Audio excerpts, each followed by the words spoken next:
This is Will Aubrey. I'm here with my buddy Joe Darnell. Time for another edition of the Improbability Engine. And we start, as always, with our moment of what. And my moment of what dates to a couple of weeks ago.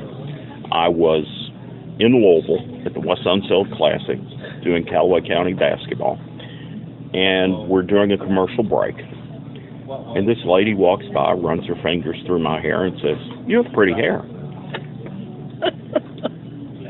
And I started laughing, and I said, "Thank you." But it was one of the stranger things that's happened to me in a while. Yeah, I imagine that would do it. You know, you're lucky that your wife is a thoughtful and caring woman, and not a hothead, because that could have been really bad. You might have been ejected from the West Sunset Classic, and I don't think that would have been good. Okay, so my moment of what is more of a moment of what? Grayson Allen returns to the news after serving his indefinite suspension of one game. He comes back, and controversy ensued when, during the run of play, he looks as though he pushed an assistant from the other team.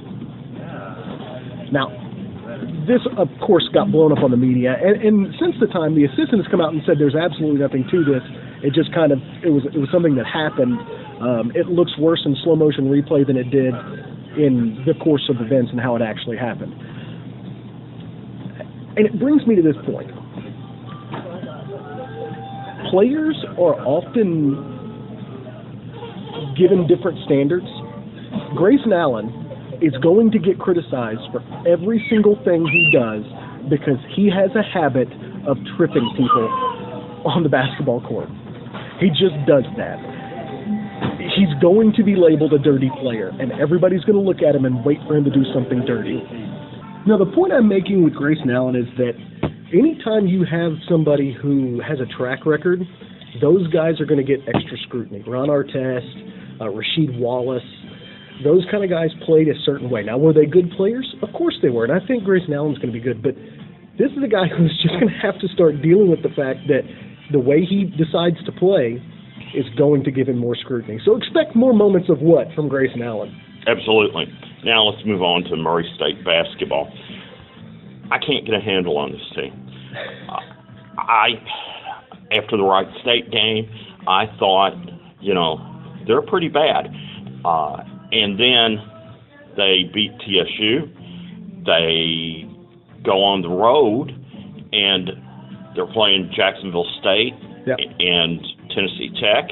And I thought the Jacksonville State game might be tough, but I figured, if we're going to lose one of those, it'll be the Jacksonville State game. I figured we would beat Tennessee Tech without too much trouble. It was just the opposite. Right. They beat Jacksonville State. They lose to Tennessee Tech, and it's just difficult to know from game to game what you're going to get as far as the result. Right. Now, in the Jacksonville State game, the Racers shot threes very well. Yeah. They got some good looks. They did not get the same kind of looks against Tennessee Tech, and they did not shoot them as well. And one of the reasons that they don't get really good looks on a consistent basis is they have nobody in the post that can force the other team to double down. Right, not consistently anyway. That's the biggest issue is they're inconsistent, but it's not just they're holistically inconsistent. They're not inconsistent, just on the shooting or just in their effort, they're inconsistent in every small aspect of the game. Their defensive intensity is inconsistent. Their offensive scoring inside the post is anemic 1 minute and passable the next. Now, I'm not going to give them much more than that, but right.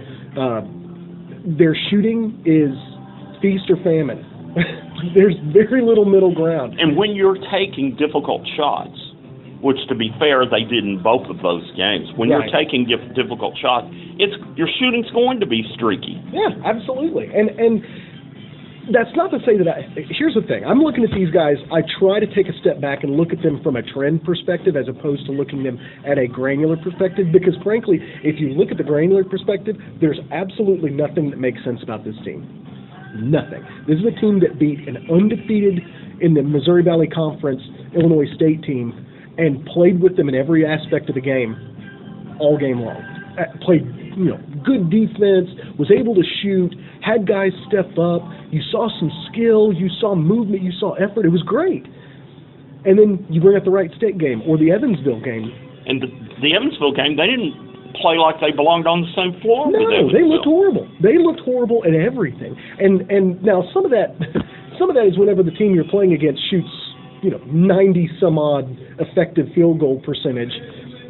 That's great. And this is a team that doesn't shoot threes very well, and they just go nuts on the three-point line and it just throws everything off. You know what? That kind of happens. The difference is that the best of teams will make that a 10-point loss. Teams that don't have the fortitude, you see a 30-point loss. Yes. And that's a big deal. I think, honestly, I'm not worried about the Tech game quite so much. I think as it hurts, it's one you wish you had back, but quite frankly, they're narrowing their inconsistency a little bit. What did you make of what did you make of the events at halftime, going into halftime of the Tech game? I don't know. I hate speculating and trying to understand exactly what's going on with that, but I will say one of the things that bothers me is giving up free throws or not giving up free throws in the waning seconds of the half, it all comes down to small things. And now, mind you, we've got a young team. Let's not call it anything else. These guys are really learning the game. There's talent, there's skill, there's ability, but they're learning the game. But you watch a guy, I believe it was, I don't remember who it was the first time, but we've given up free throws with less than a second to go in the half on rebound fouls or on you just can't do that kind of stuff. Well, it was great for the Racers that they waved that off. They did. But why be in a position where you have to rely on OVC refs? And I've talked to Murray State people who were at the game, and they told me it was a foul. Yeah. He said they should have called it. Now, it probably shouldn't have been 3 shots. Right. But the people that I've talked to who were Murray State people who were there say that they should have called it. It's a little difficult for me to speak about Murray State fans right now. Murray State fans are spoiled, entitled, and you're a Murray State fan. I am a diehard Murray State fan. I am the worst of the bunch. The difference is I've kind of taken a step back this year and looked at it. This team is good. Now, are they as good as some of the teams we've had in the past few years? No. But let's be for real here. We just had a coaching change a couple years ago. We lost 90% of a roster that was one of the most successful teams in history. And if you compare this team to the last 3 really good teams that Murray State had, and the one that I'm going to pick out is the 2011-12 team. Yeah. Okay? If you compare the two teams, yes, John Stark, maybe he's as good as Isaiah Cannon. Right. Okay? Yeah. But then you look at the middle. There's no Ivan Aska on this team. There's not even an Ed Daniel coming off the bench or you know what I mean? Like you get some chances there where you look at those guys and say, oh, okay, we've got somebody who can come in and give us 5 minutes here or there's 6 minutes here. No reliable 2-guard who can catch and shoot like Dante Poole. Right. Well, and now think about it from the other side of it. There's no defensive stopper, and Dante Poole was a pretty good defensive player as well. Well, of course, Juwan Long was on that team, and he was one of the best defensive players in the league. This team doesn't compare to that 2011-12 team. The difference is that people want to have as a Racer fan, I would love to have every coaching change be like the Steve Prohm coaching change. I would love that. That would make me giddy. with happiness because that was the most seamless, beautiful coaching change I've ever seen. They didn't miss a beat. They progressed offensively. They opened up the offense, played the same intense Kennedy defense. It was spectacular. It was wonderful. What people don't understand is most coaching changes aren't like that. Most coaching changes are closer to what Billy Kennedy had, which was a struggle early, building the type of team you want to have, getting the right personnel in, getting guys in that you need to take care of, and building something positive. It takes time. And nobody wants to give anybody time. They always expect, well, he's had 2 years. What did Steve Prohm do in 2 years? It's an outlier. You can't look at that as a trend. You need to go look at what Billy Kennedy did with a depleted roster, bringing his guys in, bringing guys along, getting guys to the point of being successful, and then you see what the success is. That's the only way you can judge a coach. You can't judge a coach in 6 months. You can't judge a coach in 2 seasons. It takes a longer period of time than that. Absolutely. And even if you compare it, for example, to Steve Prohm's last team with Cameron Payne. Absolutely. Okay. Maybe Jonathan Stark's as good as Cameron Payne. I'll give you that. Yeah. All right. We don't have a Jarvis Williams. Right. We certainly don't have a John Farrell. I mean, we don't have a Dexter Field. No, we don't. And the thing that's lacking isn't just those individual players. It's the summation of all those things. I mean, we're looking at a team that is still building. They're young. They're talented. They have guys who could develop into really great players in the conference. I look at Dupree. I look at even some of the guards. You look at Jeremy Grace. These guys could be fantastic by the time they're seniors, but they're not seniors. They're not there yet. They're not a finished product. Everybody needs to remember what Dante Poole looked like his first year at Murray State and his second year at Murray State. Even Jawan Long, offensively, Jawan Long, the biggest thing that Jawan did was he developed his offensive game and found exactly where it fit on the floor. He's always been a great defensive player. He was a great defensive player as a freshman. And one thing about Jawan, one thing about Jawan Long, and I'd never heard a coach talk about this until Mick Cronin. And I forget who he was talking about, but he said the good thing about this guy is he doesn't hunt shots. And that was true of Jawan Long. Absolutely. Jawan didn't hunt shots. Right. He took what he got in the flow of the offense, and he didn't go out hunting shots. Dexter Fields was very similar. And yes. Dexter Fields was a shooter. Now, Dexter Fields' role was to be the spot-up shooter. Right. And he didn't hunt shots. Think about the maturity level that it takes to say, this is my D1 skill set, but I'm not going to force it. I'm going to stay inside the flow of the offense. That takes a lot of maturity, and it's not a surprise that he was a fifth-year senior doing that at the highest level whenever we got to the CIT championship. That's whenever he was his best. He only took good shots. He took shots where you go, he's going to hit that. Big game for the Racers tonight and on Saturday as Murray State plays at Eastern Illinois tonight. They play SIU Edwardsville on Saturday. 2 wins. Suddenly they're 4-1 in the OVC, and everybody's outlook is different. Absolutely. Everybody's happy. Yep. Tonight's game, they're a 4-point underdog against Eastern Illinois.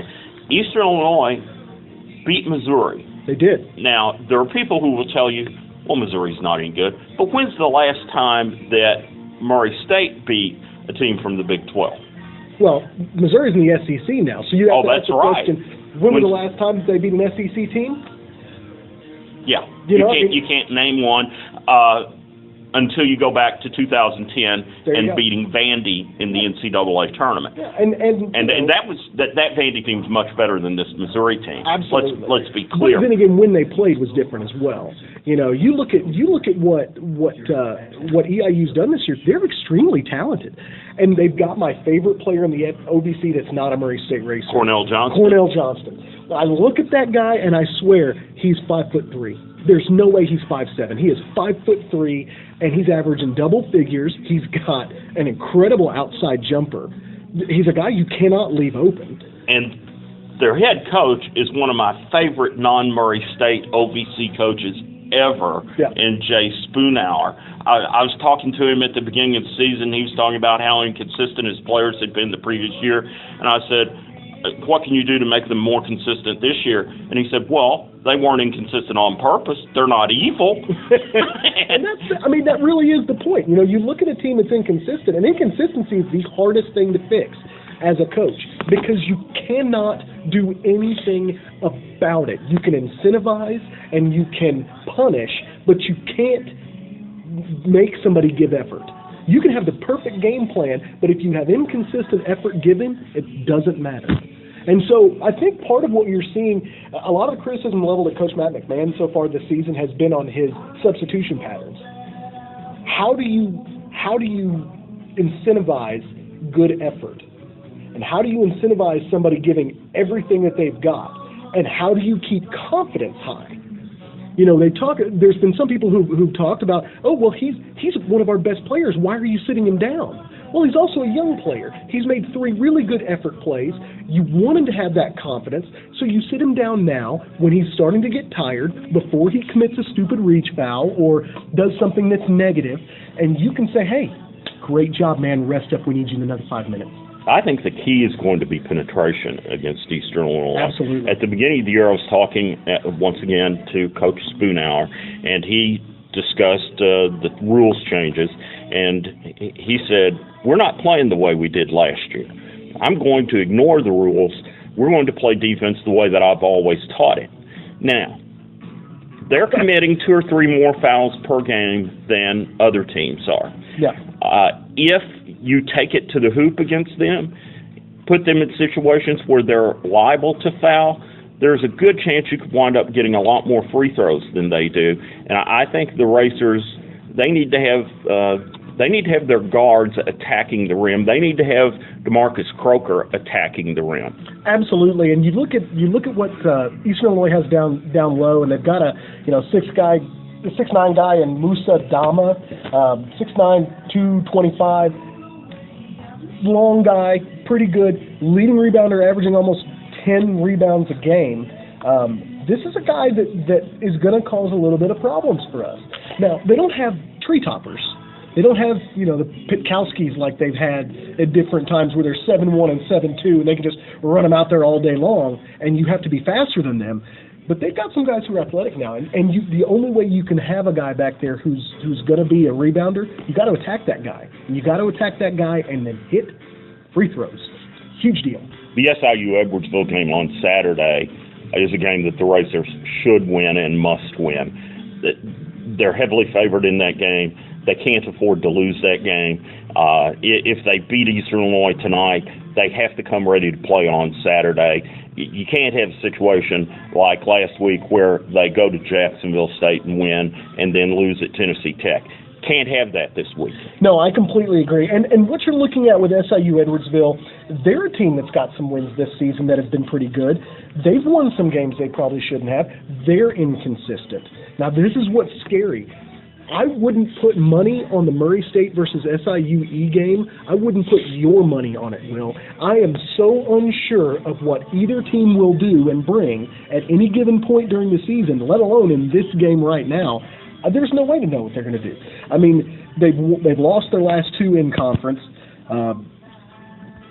They haven't really beaten a whole lot of teams. They've lost a lot of games, but they beat Florida Atlantic. They beat Hawaii. These aren't terrible teams. These are okay teams. They certainly have a little bit. They beat IUPUI. So they're capable of winning games. They just don't seem super capable of winning games. When I was in college, we would occasionally run into IUPUI at debate tournaments. We called them ooey pooey. That's about right, yeah. And both of those, as an aside, we're going to take a little traipse off into the tulips here. IUPUI and what is it, IUPUFW? Yes, Fort Worth. Good grief, yes. And for people who are wondering, that stands for Indiana University, Purdue University at Fort Wayne. It's a joint project between Indiana and Purdue. Yeah, and of course Fort Wayne had a big win this year. They beat Indiana. Indiana went up to Fort Wayne and played them. They beat Indiana. but they're the Mastodons, which is one of the great mascots in college basketball. I mean, it's not like being a racer is fun because there's nobody else who can say, I'm a racer. You know what I mean? They can say, well, I'm a bulldog, or I'm a wildcat, or I'm a whatever. And you could be, oh, there's 5 or 6 different schools with that mascot. Wow, congratulations. But when you say I'm a racer, there's only one school that does that. If you say I'm a Mastodon, by God, I know exactly where you went to school. There you go. Moving along, big games tomorrow night over at the CFSB Center between Calloway County and Murray High.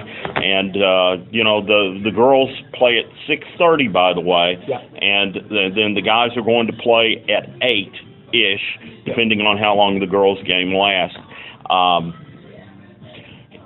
The Calloway girls are very good, but let's be clear about something. This Murray High girls team, they're one of the best girls teams in the history of this region.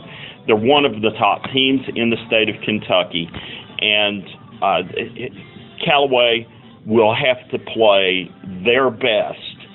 And to be fair, Murray will have to have an off game for the Lady Lakers to have a chance. Now, can Callaway win the game? Sure, absolutely they can. Yeah. Absolutely they can. But it's going to take their best game of the year in order to do that. And Murray, Maddie Waldrop's not 100% yet, and they're still devastating. The funny thing, you know what? This Murray High team reminds me of some of the Howard Beth coached Marshall County teams of years past. You look down the roster, and you're waiting to find a player that isn't as good as the rest of them, and you don't see them on the bench. And I mean, you look down the list of this Murray High roster, and you go, oh yeah, she can play. She's got some skill. Oh, she's younger, but she's really good. She's going to be very good next year. She's playing a role in this team, but she's only going to get some minutes next year. We're going to have to watch out for her by her senior year. This team at Murray High is one of the best teams I've seen compiled at a small school in my lifetime. They're not like a lot of the other small teams. I mean, whenever you think about the best teams, small school-wise, I always think about, I believe it was Carlisle County back in like 1980, 81, something like that went to the Sweet 16 and were incredible for a small team. Harken back even to the Cuba Cubs on the boys' side in 53 and 54. Extreme high-end talent. They played 5 players. 2 of them were fantastic. One of them is an All-American caliber player. For the Cuba Cubs, that was exactly the case with Howie Crittenden. And then you have some guys who fill in and they play roles. This isn't like that. No. This Murray High team looks like it could have come out of a school the size of McCracken County. It could have come out of Louisville. It could have come out of Lexington or Covington or some of the other places where you go, oh yeah, there's a lot of girls basketball talent. This is as deep a talented team as I've seen in this region, and it's coming out of Murray, one of the smaller schools in the region. That's incredible. Now the boys' game is a pick'em. It can go either way. It's going to be a dogfight. It's going to be great. It should be a great game. Callaway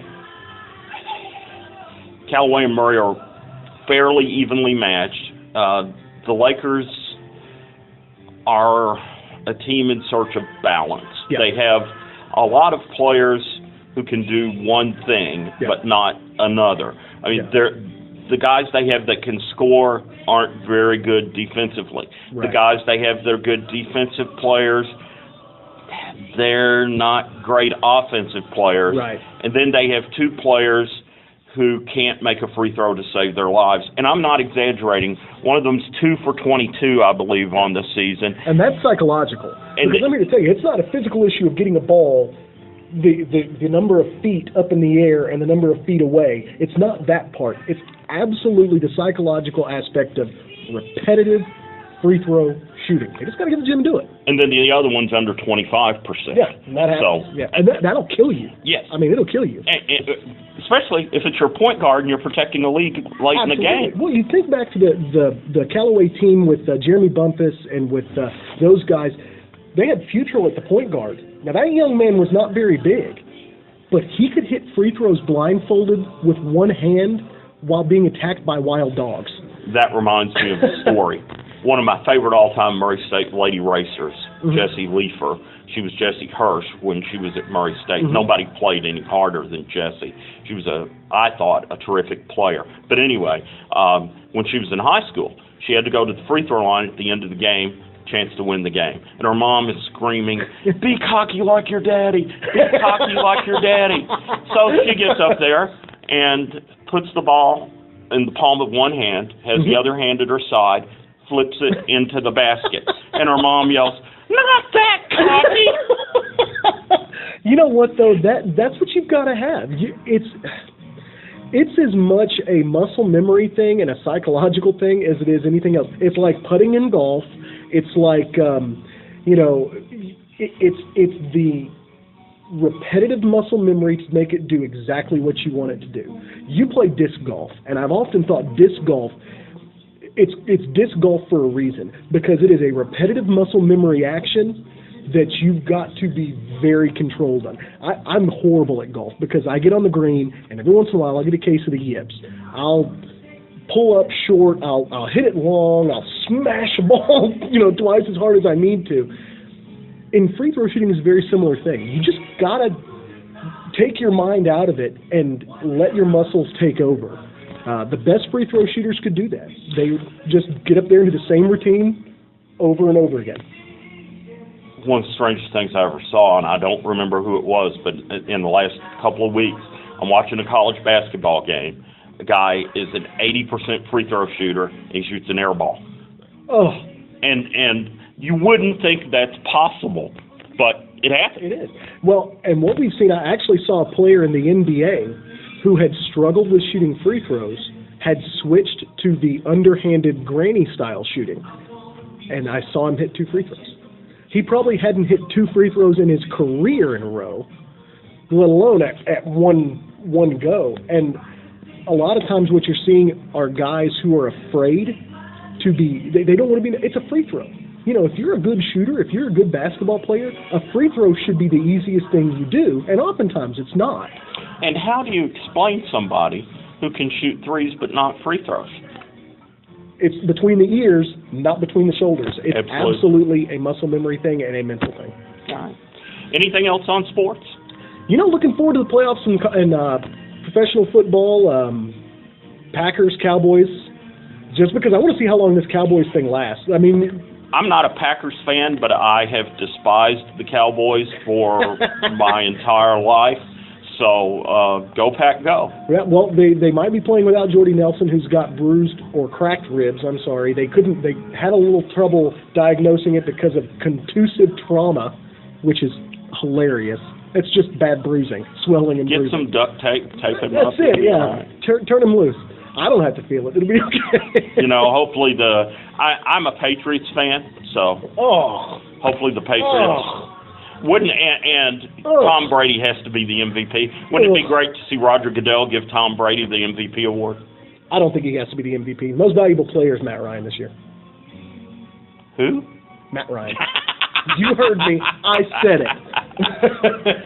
All right. I think that concludes this edition of the Improbability Engine, and we'll do the after show here in a moment. See you guys next week.